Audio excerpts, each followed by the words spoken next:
आकाश चंचल कवि जी। बारे कवि जी भाई हम लोग गाय के बैठब तब चाय लिया है, अदूठ बिना चीनी की चाय बनवाई दे है। ए बाबू, ये हमार बड़ा सौभाग्य है। रुचि कसम से कहते हैं कि हमरे पार्टिया से हटत होकर प्रमोशन हो जाता। एक जने कमलेश धरिकार डेवढ़ी कहत रहन, विकास के पहले कहत रहन उन Keshav Prasad Maurya deputy CM tender ले ला। आकाश 8 साल हमरे साथे पार्टी में बजाए हैं। अरे यार ढोल बजावत बजावत आकाश बहादुर हमार कवि हो गए। हमार शुभाशीर्वाद है आकाश बेटवा, चुक चुक जिया। ऐसे कभो हमरो कमुआ साथे जाए फंसे गिले बस। निर्गुण बड़ा जबरदस्त लिखा मुन्ना, हमार शुभाशीर्वाद ऐसे लिखे लगते हैं हमरो जानी हो जाए, दिमाग हमार कुछ हलुक हो जाए। लेकिन तू लोग सुधार लिया बा। हम लोग का सुधार लिया है। बड़ा बढ़िया निर्गुण आप लोगों ने सुना। माया के नगरिया हो गुजरिया जयपू छोड़ के, आया है सो जाएगा, आया है सो जाएगा राजा रंग फकीर। कोई विमान पर चढ़ चला, कोई बधा जात जंजीर। बिरहा सुने वाले पंचों दुनिया तनी आगे चली गई। लोग चंद्रमा पर रहने के लिए जमीन खरीद रहे हैं। आप लोगों ने सुना होगा वैज्ञानिकों द्वारा चंद्रयान 3 लैंडिंग किया। लोग चंद्रमा घर बनवाए पर जमीन लेता है। सो अरे हम गवैये बजवैये ही भला ही हाईवे का बिस्सल हाई नहीं चंद्रमा पर ले पाओ जमीन। सब मुकेश अंबानी हरे ले ही भाई साहब, हमारे लोग बस की बात नहीं है मेरे दोस्त। लेकिन आज तक पंचों कौनो विज्ञान जीवात्मक पता नहीं लगाई पाए। हानि लाभ जीवन मरण यश अपयश विधिहात, एहमा एको विज्ञान न चल पाई। और जान ल जौने दिन विज्ञान जीवात्मक पता लगाई न मनई इतना होशियार है, भगवान के ठेंगे मार देंगे। तो हम जियावे मारे लगे खुदे तोहार कौन काम। लेकिन सब हो जाए पंचों, लेकिन जीवन और मृत्यु विधान के हाथ में।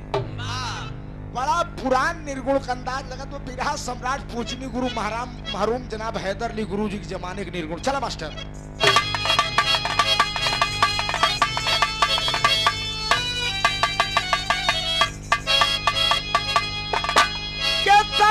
हिकमत करा करोड़े,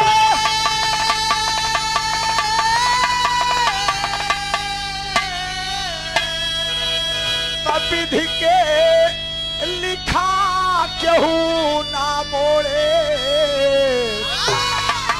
तभी सबोरे में उमरिया जाई बीत।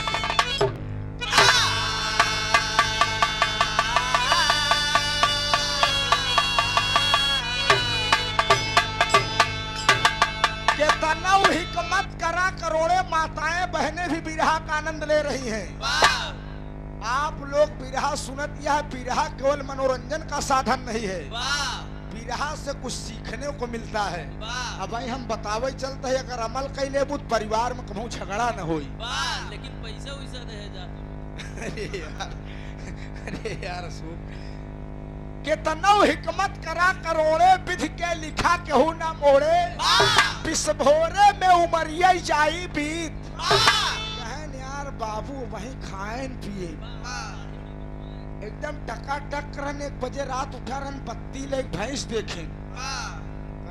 बात अचानक बाबू पता नहीं क्या हो गया। बाबूजी मौत अगर आ जाएगी, मौत ही दुनिया की सबसे बड़ी सच्चाई है। अगर मौत आ गई तो 1 सेकंड भी आपको धरती पर कोई माई का लाल बचा नहीं पाएगा।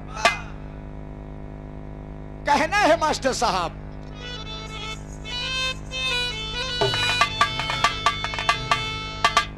रुचि बिटिया इलाहाबादी मसाला आई। अरे राम कौने बनवा, अरे दादा कौने बनवा। एक दिन उड़ जाई सुगानावा कौने बनवा।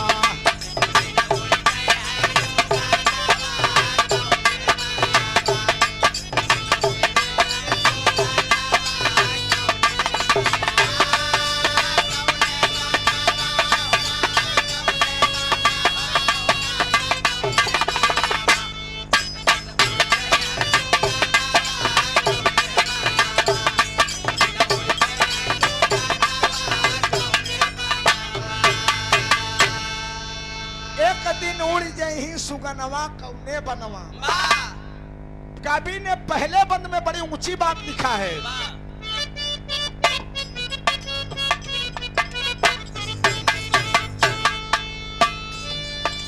चंचल मन का पता नहीं है कौन देश से आया है।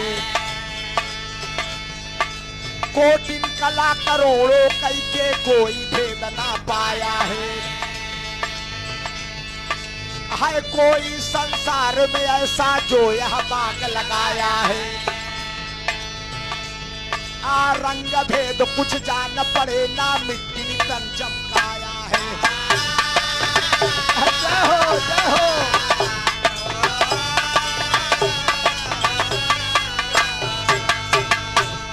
चंचल मन का पता नहीं है।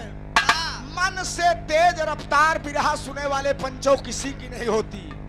बाबू हिया मन बैठ के बिरहा सुने तो 5 मिनट बंबई पहुंच जाए, वाह दिल्ली पहुंच जाए।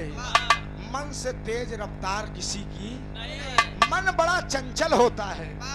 कोटिन कला करोड़ों कई के कोई भेद न पाया है। वाह और है कोई संसार में ऐसा वाह जो यह बाग लगाया है और रंग भेद कुछ जान पड़े ना मिट्टी तन चमकाया है। आप लोगों ने सुना कि बड़े भाग्य मानुष तन पावा हाय, हाय, हाय। मेरे दोस्त, लेकिन आप लोग मनाई कि तन पाए यहाँ तो पर अमल करा का। वाह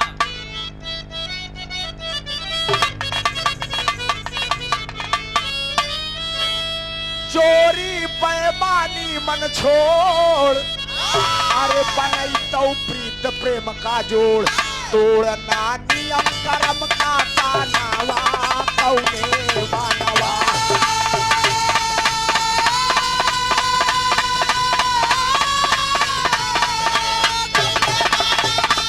अरे दिया सो जगह बहुत अच्छे।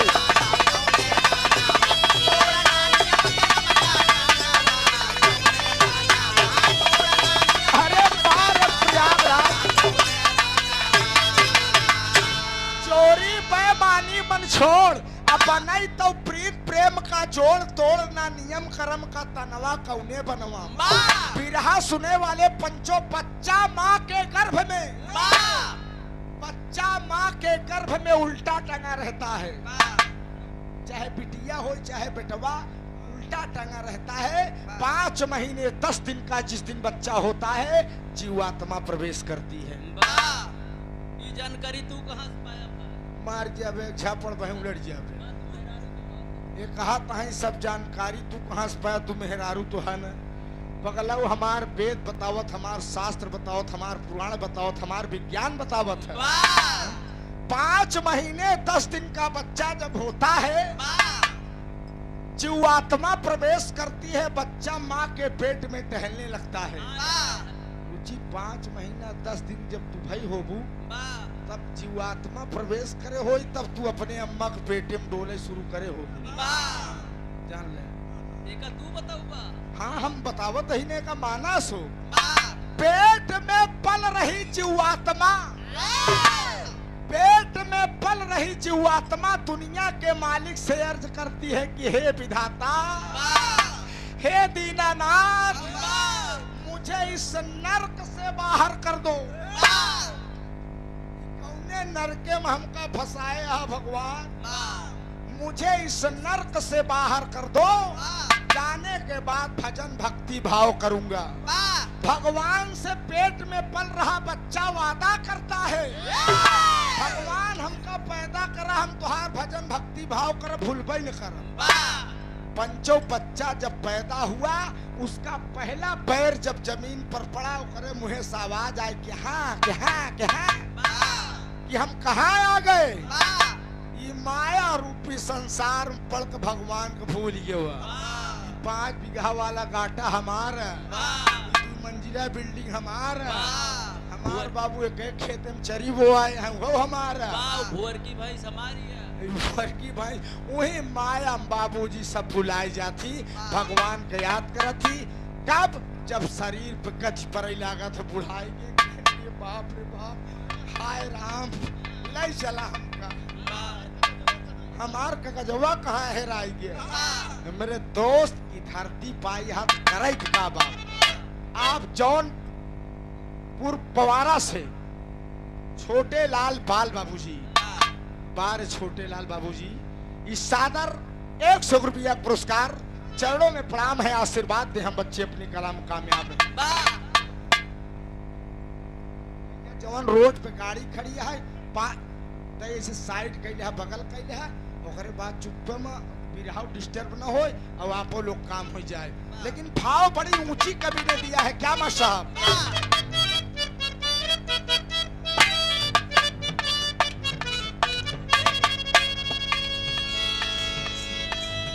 अरे 4 धाम 84 अड्डा 80 घाट नहाना है।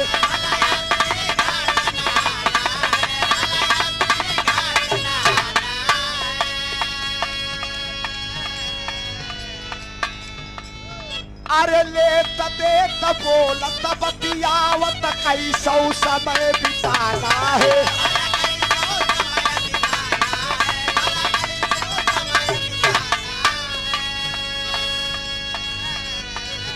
अरे मिट्टी का है कारोबार, फिर मिट्टी में मिल जाना है।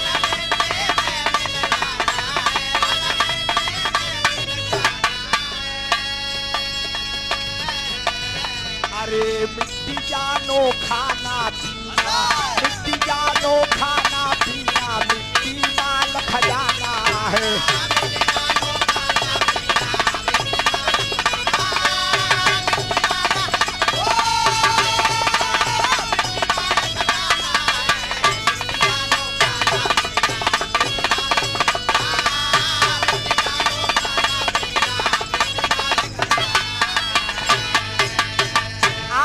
हृदय के गार्जियन बड़का भैया हरिओम भैया, जेसीबी वाले, पीडीए पिछड़ा दलित अल्पसंख्यक, क्या बात है। मैं बहुत बहुत प्रणाम करता हूँ। माई भगवती कृपा बनी रहा। जय यादव, जय माधव, जय अखिलेश, जय संविधान। बहुत बहुत प्रणाम है, बहुत बहुत तमन्ना है। आप लोग मेरे दोस्त गांव देश में राजनीति करिए, लेकिन भाईचारा प्रेम स्नेह बनाकर किसी के साथ कोई पैमनस्ता वाली बात नहीं होनी चाहिए।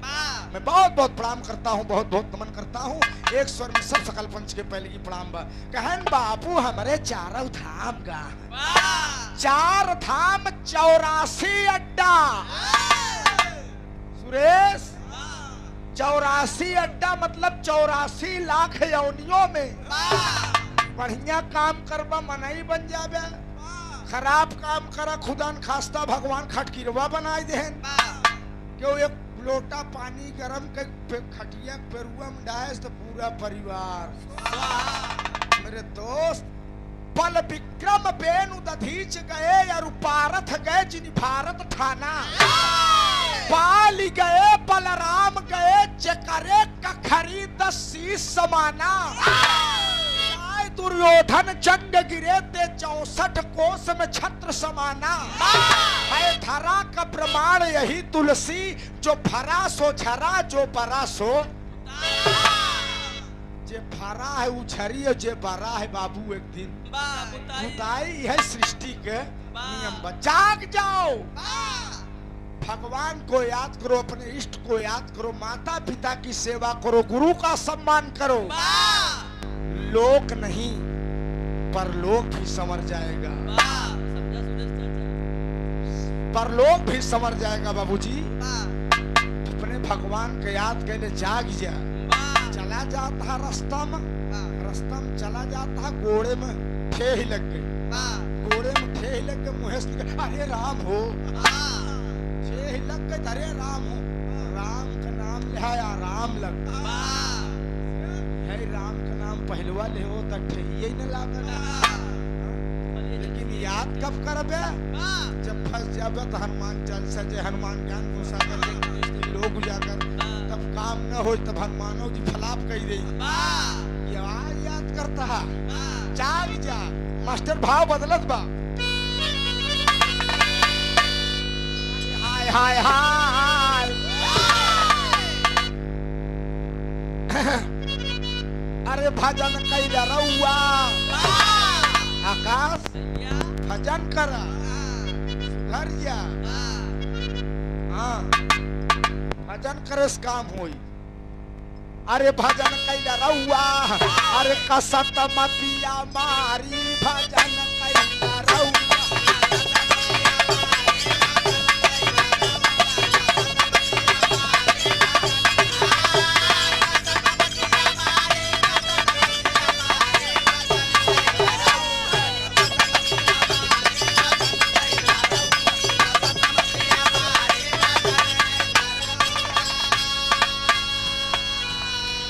भजन करा जिस दिन इस जीवात्मा रूपी दुल्हन की मुलाकात।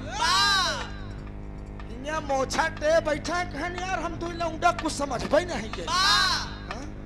चाहे स्त्री हो चाहे पुरुष हो, जब यहाँ दुनिया छोड़कर जाएगा शरीर से जीवात्मा निकलेगी, वह एक दुल्हन के रूप में स्त्री के रूप में अपने परम पिया के पास जाएगी। हुआ भगवान पूछी कस राम लाल तो का धरती भेजे रहे, दूसरे भैंस खोल लिया है, दूसरे के मेड़ जोत लिया है। दूध में पानी मिला के बेचा, दूधे में पानी मिलाएगी धंधा। ये भक्ति से लगा है। सुधर गया बच्चाई। हाँ? इस जीवात्मा को बड़ा कष्ट पड़ेगा। अरे नाही मिली पेड़ रूख छाता यौ छतारिया।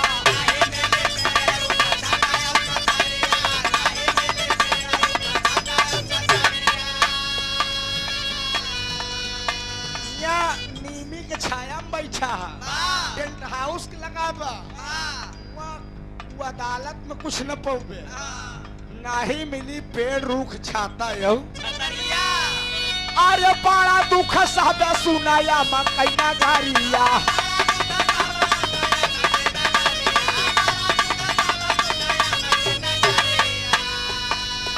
अरे साहबा मुसीबत,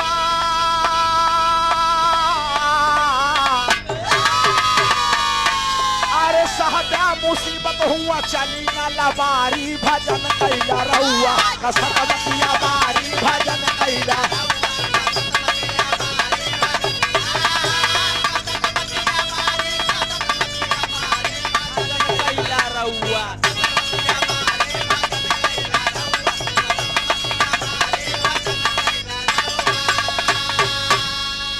साहबा मुसीबत, हमारा आवाज क्लियर मिलती है ना आप लोग को? साहबा मुसीबत हुआ चली न लबारी। माई हरे का करी अम्मा तोहार तबीयत बहुत खराब है। हाँ हम अम्मा मजबूर है, गाय भैंस यहाँ लगावे रहा तो नहीं माई हम तोहार थालिया जाने आए, लेकिन माई काल हमार सोरहा काज हो हम आओ जरूर जरूर। अहिया सासु बीमार हो गए, कवन दिन हो दीरान मर गया में घरे में मलकी हो जाए। ये आदत छोड़ दे। शादी करके जब बेटी अपने ससुराल में आती है, रुचि बिटिया बड़े मार्के के बात बोलत है। शादी करके जब बेटी अपने ससुराल में आती है, माँ पिता के बदले में वह सास ससुर को पाती है। भैया भाभी के बदले मिलते हैं जेठ जेठानी, और छोटे भाई सा प्यार दे देवर को बहू रानी। नैहर के सारे रिश्ते सब सासुर में मिल जाते हैं।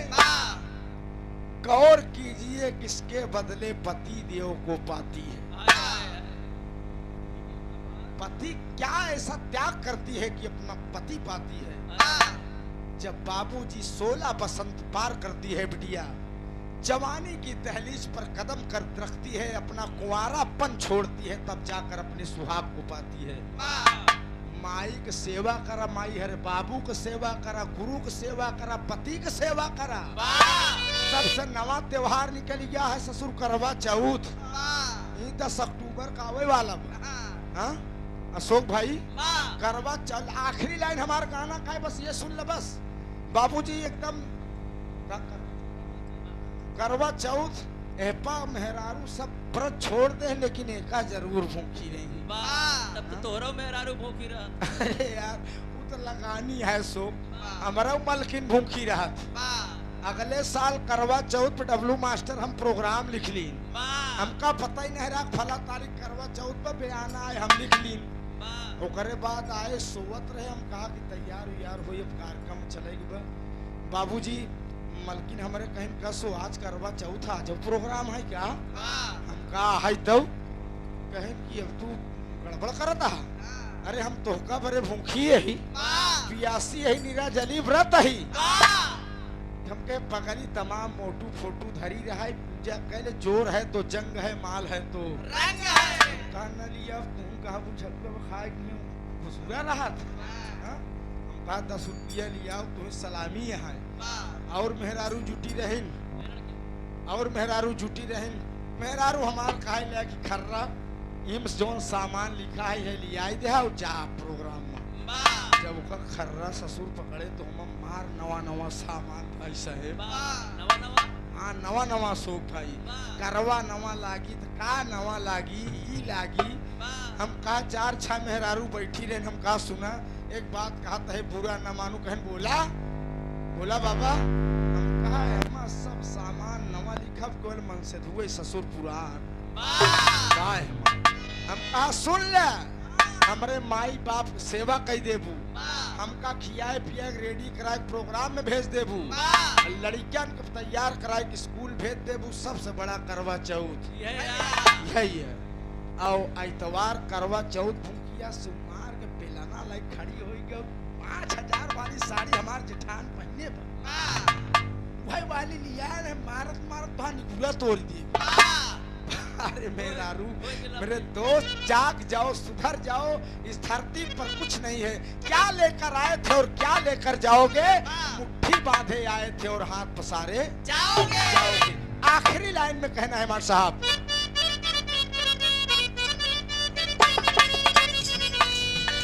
अरे 80 को सत्ता पत्नी बालू कैजा मिलिया,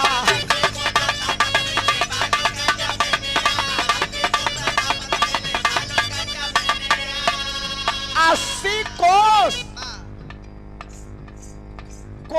कोस पे पानी बदला, 3 कोस पे पानी। एक परख बिना जूता चप्पल के बाबू के चलत मेहरारू अब खाना बनवती है, किचन में संडिल पहन के सब्जी भूजती है। बुढ़ापा महतारी कहा दुल्हनिया संडिल पहन के, कहीं अम्मा ये हमार किचन वाला चप्पल है। अरे उस ससुर चाहे 1 करोड़ को का मुड़े में पहने जाए, पहने तो गुड़वे में जाए ना भाई से। हाँ मेरे दोस्त घर में लक्ष्मी का वास होता है, रसोई में बढ़िया बैठ के भोजन करे चाहिए। बढ़िया जब तक भोजन बने औरत दादा हर एक समय बहरे नहीं निकल सकत रही। आज मोबाइल लपटियान है कैसे नहीं वीडियो कॉल लगौता चाहे मसाला ससुर हिम जरिन जा। मेरे दोस्त 80 कोस तपत मिली बालू कई जमीनिया। अरे सोच समझ लिया कहवा धर ब्या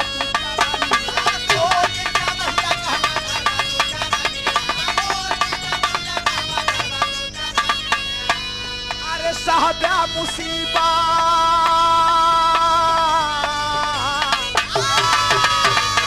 साहब्या मुसीबत हुआ चली ना लबारी भजन कैला रहुआ।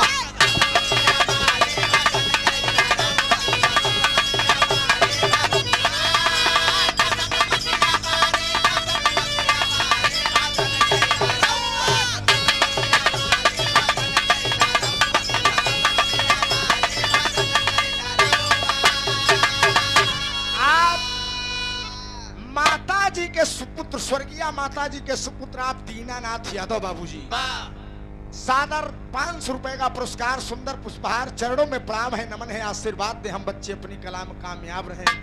माँ सदैव माँ होती है, माँ से बड़ा दर्जा इस धरती पर किसी का नहीं है बाबूजी। मैं माता जी के चरणों में भावभीनी श्रद्धांजलि अर्पित करता हूँ। आपकी आत्मा जहाँ कहीं भी वो भगवान अपने चरणों में स्थान दे, महतारी आशीर्वाद दे, ये सब कार्यक्रम सकुशल संपन्न हो माई। और पूरे परिवार की ओर से मैं प्रणाम करता हूँ, नमन करता हूँ। एक स्वर में सब सकल पंच की पहले की प्रणाम बा। मेरे दोस्त साहब्या मुसीबत हुआ चली न लबारी, वकील साहब आज हमार तारीखिया देख ले ऊपर 500।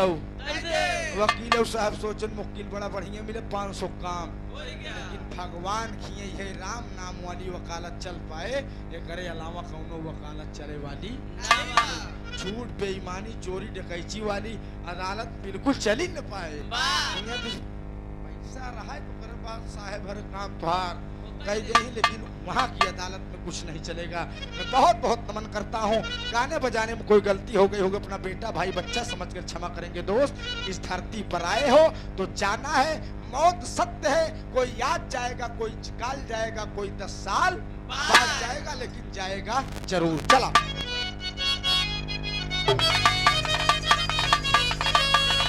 स्वर्ग में मौज करई पंधारी,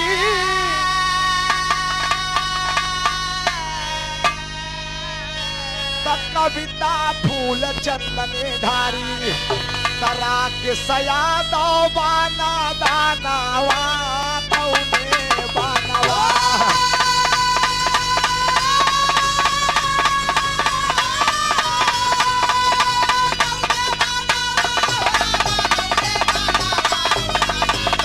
भाई भगवती भोलेनाथ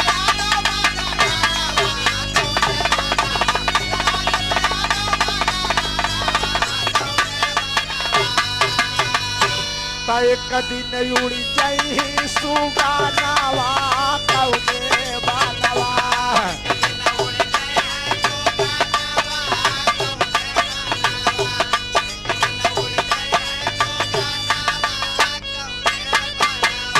बहुत बहुत धन्यवाद। अब हमारे रुचि बिटिया से आप सब गीत का आनंद लें।